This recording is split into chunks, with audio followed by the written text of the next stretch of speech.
নিমাইয়ের বদলে কোনো ভাষা নেই, বলবেই বা কি? নিমাইয়ের অঙ্গে যদি কেউ ধুলাটা মেখে দিত তবে তো তার নামটা বলতো, তাই না? নিমাইয়ের অঙ্গে তো কেউ ধুলো দেয় না, চুপচাপ দাঁড়িয়ে আসে নিমা।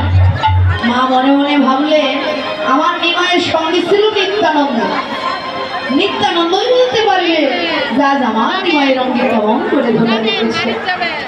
ও নিমাই, বাপ নিমাই, আমার সোনার নিমাই, তোদের কথা শোনে নাই বলে তোরাই এমন করে ধুলা দিয়েছিস নাকি রে?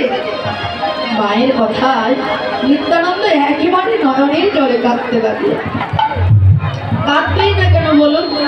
আসলে আপনারা লক্ষ্য করবেন, জগতে যে কোনোদিন কোনো অপরাধ করেনি তার কাঁধে যদি অপরাধের ভার চেপে দেওয়া যায়, তার কি কাঁদা ছাড়া বলার কিছু থাকে? নিত্যানন্দ রাজারা তার কি কাঁদা ছাড়া বলার কিছু থাকে? নিত্যানন্দ রাজারা কেউ তো ধুলো দেয় না, যেমন বলেছে তোরাই দিয়েছিস, অমনি নয়নের জলে কাঁদছে নিত্যানন্দ। দূরে দাঁড়িয়ে বৈষ্ণব কবি লীলা দর্শনে বললেন, সতী মাতা, ওদের প্রাণে আর আঘাত দিও না। আমি তোমাকে বলছি, তোমার নিমাইয়ের অঙ্গে আজ কেমন করে ধোলা লেগেছে। আরে এ দাসে কে সবে পাই মা তুমি না করো ভয়, এ দাসে কে সবে পাই মা তুমি না করো ভয়,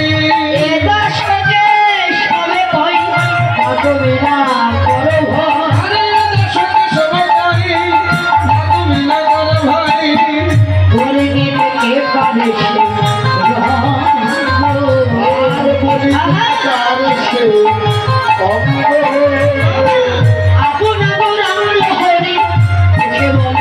হরি হরি,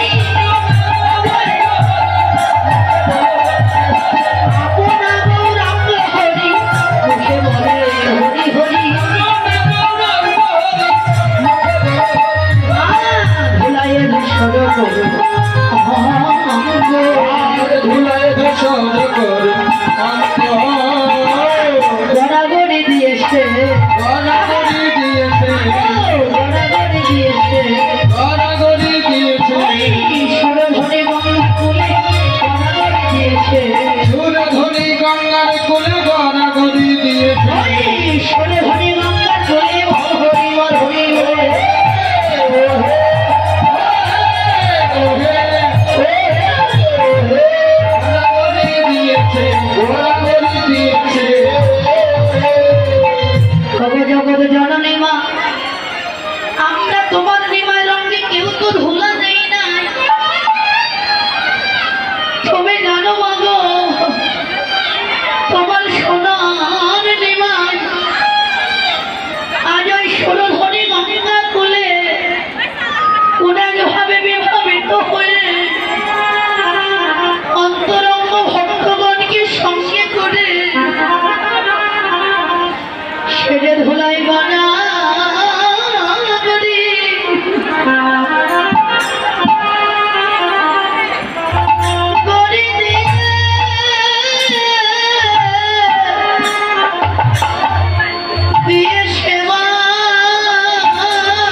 রাজা